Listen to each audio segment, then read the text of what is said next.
One of my favourite fighting games ever is Ultimate Marvel vs. Capcom 3, and part of my love for the game involves its visuals. Sporting a slick comic book art style and awesome animations, Marvel 3 has always been a feast for the eyes, but it can sometimes be a bit too much. Due to issues involving visual clarity, we only see 3 stages in competitive play. Bonne, Wonderland, Danger Room, and Training Room are the usual suspects, but I wanted to give some love to most stages in this video, more on that later.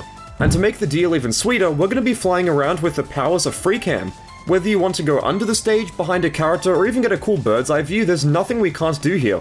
Well, that's a little bit of an exaggeration on my part, because I do have to make some things clear. Firstly, the controls for the Freecam are very finicky, and there's no way for me to control the camera's speed, so I do apologize in advance if the camera gets a bit too fast. Also, doing any sort of cinematic super with this mod will instantly crash the whole game, so we're not going to be able to move the camera around during these cinematics. Okay, without any more delays, let's begin our Freecam journey by flying to Bonne Wonderland! Bonne Wonderland is easily the most popular stage in the whole game for a very simple reason. Well, it's pretty easy to tell what's going on here. None of the characters blend into the background too much, and it has a lot of awesome detail, so let's explore.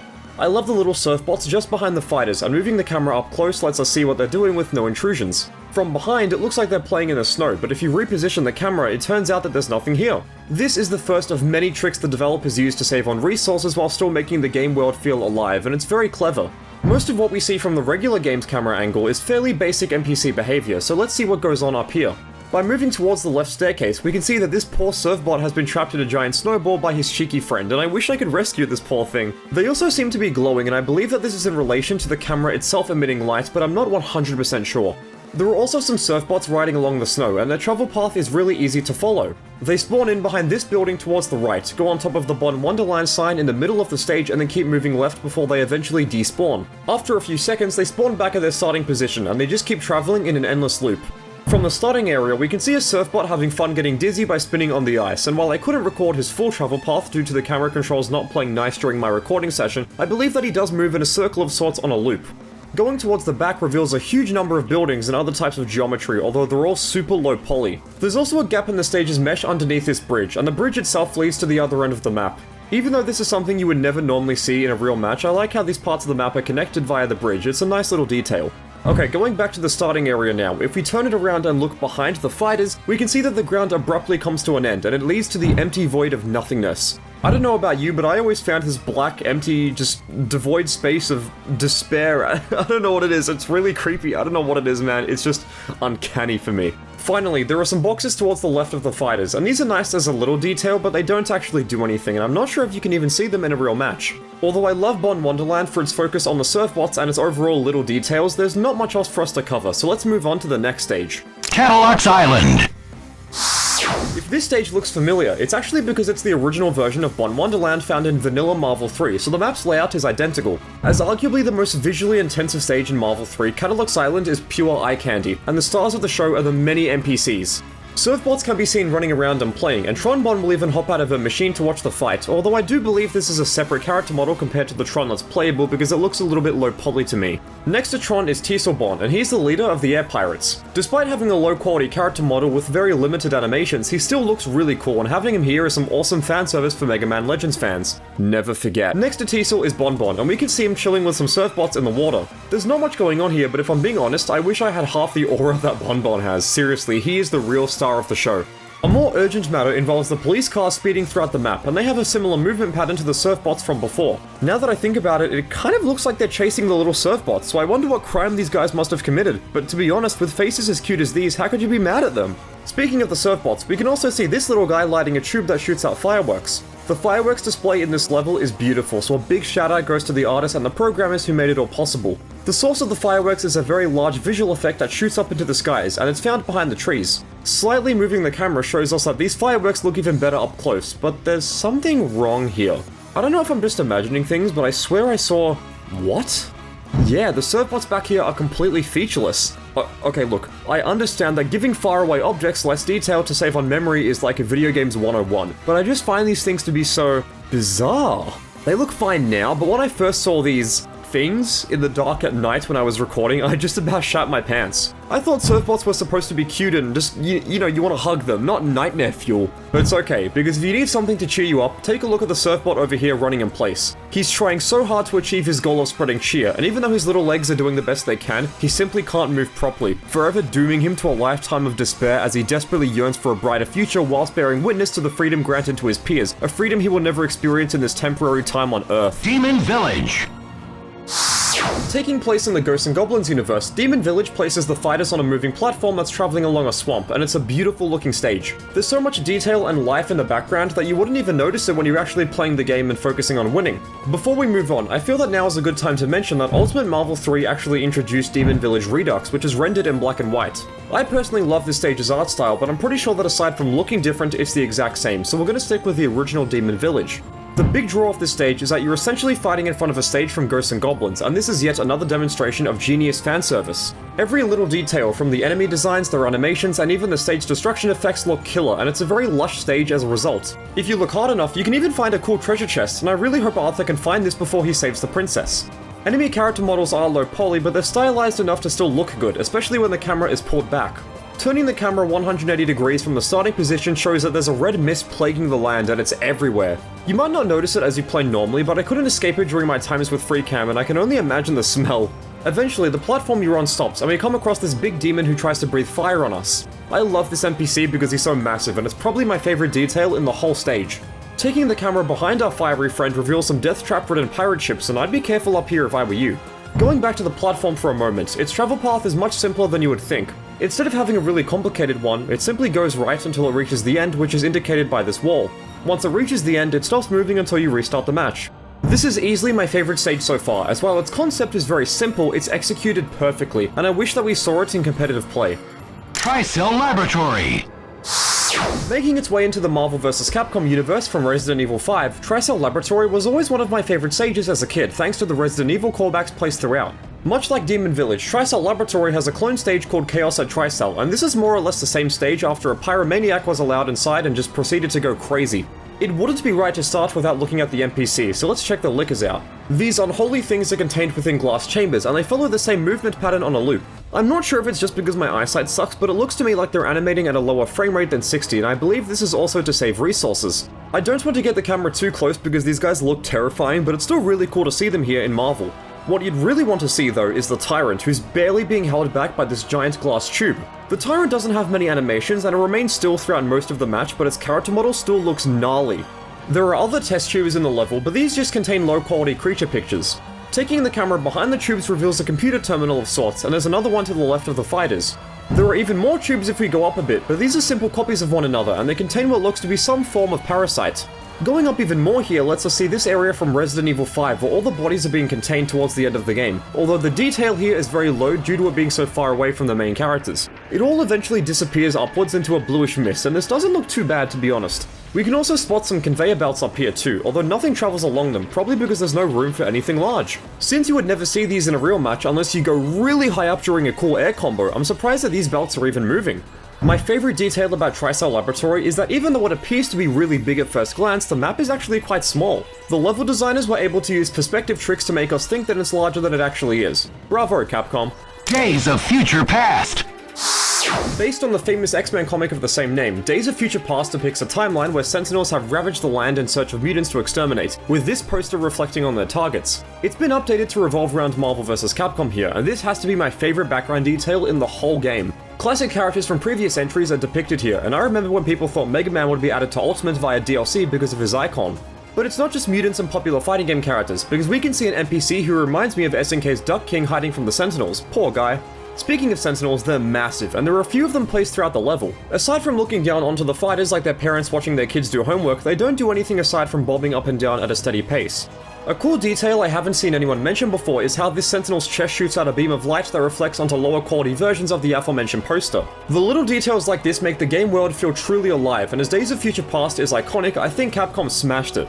Also, we can see a weird looking American flag without any stars behind the leftmost Sentinel. I'm not sure if this is a reference to the comic book or it's just a weird texture, but I wanted to mention it. Anyway, because this map takes place during a time of total devastation, the level's geometry was designed as such. Destroyed cars are littered everywhere, and buildings have been totaled, allowing us to look inside. Moving behind the level's focal points reveals a street where everything is super low poly. The ground's texture is also repeated infinitely, becoming brighter as you go along, and the buildings also lack some detail. Going way into the sky reveals what I like to call the breaks in the map where we can see the Void of Doom. But there are also some Sentinels flying here at top speed. Maybe they found Mega Man. Jokes aside, I love seeing the Sentinels fly through the sky, and I'm not sure if I ever noticed them in a real match.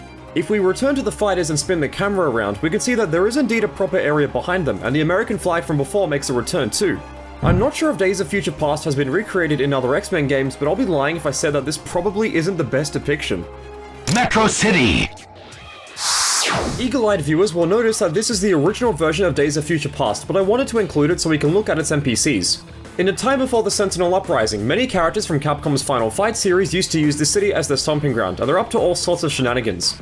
We can see Duck King doing some graffiti on a fallen statue of Mayor Mike Hagar while being bothered by a police officer, and Poison is here too. As much as I'd love to see her in the game as an actual playable character, I really like her NPC character model here, and it just wouldn't be a Final Fight stage without Poison. Slightly to the right of this altercation is this brute of a man arguing with some other officers, and we can see that the car he's standing on is animated to move in accordance to him shifting his weight, which is a brilliant detail. Going even further to the right lets us see some more thugs, and I guess there's another Poison here too. I don't think this is a continuity error because you could fight the same enemies over and over again in Final Fight, so I'm not going to look into it too much. Also, this building right here looks gorgeous, and the graffiti really brings it to life. It genuinely looks like something a gang would spray paint onto public property during an uprising, and I gotta give it to the Mad Gear artists because they did a great job. They may be ruthless criminals, but they know how to spray paint well. It's tricky to get a good angle from inside the police car, but as far as I can tell, there's a steering wheel and even an accelerator pedal, which I didn't expect to see here. There's also a stairway that's supposed to lead to what I assume is a subway station, but the area is blocked off, so good luck if you're trying to get home after work. Although I wish there was more to talk about, I couldn't find any other major details. We already covered what's behind this building in the previous segment, so there's no point in repeating myself, but I'll say that overall, this is one of the liveliest stages in the whole game, and it's always good fun to see the Mad Gear gang in a modern Capcom game. Marvel 3 is still modern, right? City that never sleeps.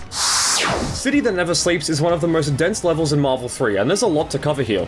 For starters, the fighters find themselves standing on a platform that's suspended in the air from some cables, although these cables do disappear into thin air after a while. To be honest, the platform itself isn't too interesting, it's just a pretty basic rectangle geometry, so let's move on to the streets below.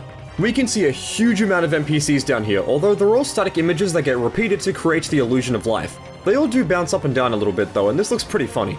As far as moving objects, there are lots of cars that speed through the night, and they eventually make a left turn out of bounds. I'm not sure about this road etiquette, but look, I'll let it slide. Much like Days of Future Past, this level also has tons and tons of fan service. We can see references to the Daily Bugle, Damage Control, Daredevil, Dazzler, Starlight, Stark Industries, and even Oscorp. Going back further along the road shows us a fully functioning advertisement display, and it's awesome how a graphical asset this far back on the stage works flawlessly. A major detail that Marvel players know about this stage is how these screens in the background mirror what the game's camera sees, but what if we move the camera? Yep, they just stopped working, and I'm not entirely sure why. I theorize that it's due to the camera's coordinates not being where they should be, but I really can't say with any sense of certainty. Moving the camera back to the starting area reveals that the stage suddenly comes to an end behind the fighters, and we can also see where the cars are coming from. What happens is that these cars make the aforementioned left turn to go out of bounds, they go underneath the map, and then they phase through the ground by going upwards underneath the fight, making it seem like they're just looping around the road normally.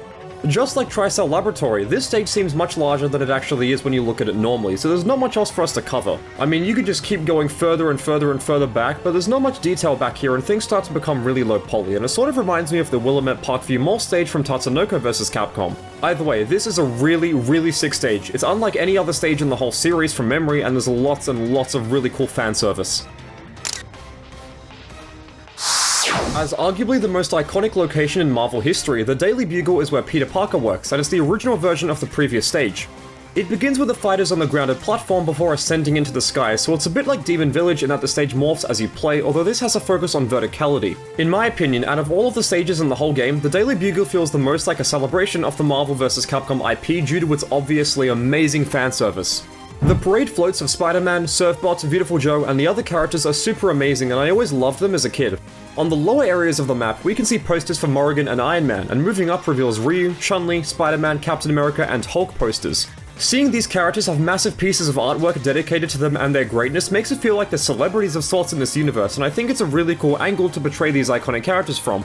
Once we reach the top of the stage, we're granted a view of the skyline, and you might even be able to spot the Fantastic Four building in the background. What I love most about this stage is that even though a lot of the assets here are pretty low quality to save on resources, the developers use the parade floats and the posters to draw your attention away from this, as well as making the Daily Bugle seem much larger than life. If you were to look up here normally, you'd think there was a massive cityscape just outside of the camera's view, but it's actually just some low poly buildings strategically placed to hide breaks in the map. To add to the stage's staggering verticality, we can even see a helicopter that contains photojournalists, one of which is J. Jonah Jameson himself. That's right, JJ has a character model in Marvel 3, albeit a low poly one, and it was really funny to see him here because even though I've been playing this game since launch day, I had no idea he was in the background. Overall, the Daily Bugle is pure, just unadulterated eye candy. It's beautiful, and it's done in a way that only Marvel 3 can achieve. Asgard! I hope Thor doesn't mind that we're looking around his home, because it's time to explore Asgard. There's another version of the stage in the game called Sea of Space, but it's pretty much just the same thing as this map but with much darker lighting. Just behind the fighters lies some gorgeous scenery, and I've always liked this horse with wings. Call me crazy, but I hope he makes it into Marvel 4. He'd be pretty top tier. Otherwise, there are lots of flowers with low quality butterflies and this really cool looking fountain. The buildings on either side of the fighters have lots of detail on the outside, but there's nothing really behind them, so your mind can fill in the blanks when you see them normally. There's also this massive bird creature that likes to watch the fight every now and then, and after a few seconds it'll fly upwards. I wasn't able to keep track of where he goes with the camera controls, but I assume that he flies super high into the sky before returning to where it was before. There's also a really surprising amount of geometry underneath the fighters, and I wonder if there's a way to see it during an air combo, maybe when you spike them back down to the ground. There are also these pirate ship sailboat looking things that fly in circles in the air, and while they look really detailed from afar, moving closer to them reveals that they have really low quality textures and a low animation frame rate. There are also some awesome looking buildings in the distance that have bridges to connect them, and I'm really impressed by their scale. Looking at them from the regular camera view does an excellent job of selling Asgard to the player as this heavenly, gigantic realm that gave us Thor, you know, the god of thunder, and this stage is yet another example of using perspective to influence how we perceive scale. Finally, the many waterfalls placed throughout the level begin way up in the sky, and although this burns my eyes, I still think it's pretty cool. Much like the Daily Bugle, there isn't much here that I haven't already discussed, but before we move on to the next level, I'll add that Asgard is probably the best example of less is more. It looks super grand and big and detailed and luxuriant, but the illusion is instantly broken once you start manipulating the camera, and it's given me a really big appreciation for the stage. Shield Helicarrier! Similar to Guile's airship stage in Street Fighter 6, Shield Airshow is a very small location that's filled with detail to make it seem humongous. This also has a clone stage that takes place during the day, but there's not much going on here, so we'll focus on the night version specifically. Moving the camera left lets us view this gun turret in greater detail, and we can also spot some aircrafts ripping through the night. Because of how fast the NPCs, if you can even call them that, move in this stage, I'm not able to keep track of them at all times, so just bear with me.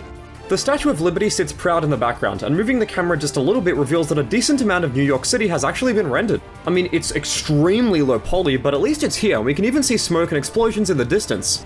Going back a bit, we can see fighter jets emerging from the helicarrier to fly off, but moving the camera down a bit lets us know how this works. The platform descends, a fighter jet spawns out of nowhere, and then it moves up, taking flight after a few seconds. This process plays on an infinite loop, and now that I think about it, I wonder how many fighter jets that shield has. The most eye-catching piece of imagery here, however, is the titular shield helicarrier, and it's seemingly blasting the enemy with a non-stop hailstorm of plasma. Until you turn the camera around a little bit and you realize that it's actually firing at nothing. I couldn't stop laughing when I noticed that this was the case, and I can only imagine the amount of ammo Shield is wasting by doing this. Going closer to the helicarrier exposes that the gunfire is seemingly coming from out of nowhere, and that the topmost area has extremely low quality textures. To be honest, I'm surprised this part of the helicarrier is actually even rendered, so good job Capcom. Shield Helicarrier is considered to be one of the worst stages in the game because of how dark characters can easily blend into the background, but from an artistic level, I think the stage is awesome. Depicting a large-scale battle while using only the most necessary forms of background animation is quite smart, and I loved flying around here. If you're a true Marvel head, then you'll know that this stage prominently features in many of the pre-release trailers for vanilla Marvel 3. Hand Hideout! Taking place in the Daredevil universe, Hand Hideout is the hideout of, well, the Hand, a secret society who worships a demon known as the Beast. This also has a clone called Shadowland with this killer-looking Daredevil in the middle, but there's nothing else going on aside from that, so let's go back to the hideout. This stage is essentially an underground cave with lots of details littered throughout, and it all culminates with a light source up here that's meant to reflect the outside world. On the ground level, we can see some NPCs praising a statue of the Beast through this animation that plays infinitely. On either side of the statue, we can see some more NPCs, but these guys are more concerned with watching the fighters. There's also some sliding doors with pictures of Ryu fighting Akuma on them, and you can easily see these via the game's regular camera angle, but we can obviously get much closer via Freecam. This is a really tiny and just downright minuscule detail in the stage, but once you notice it, it's really cool.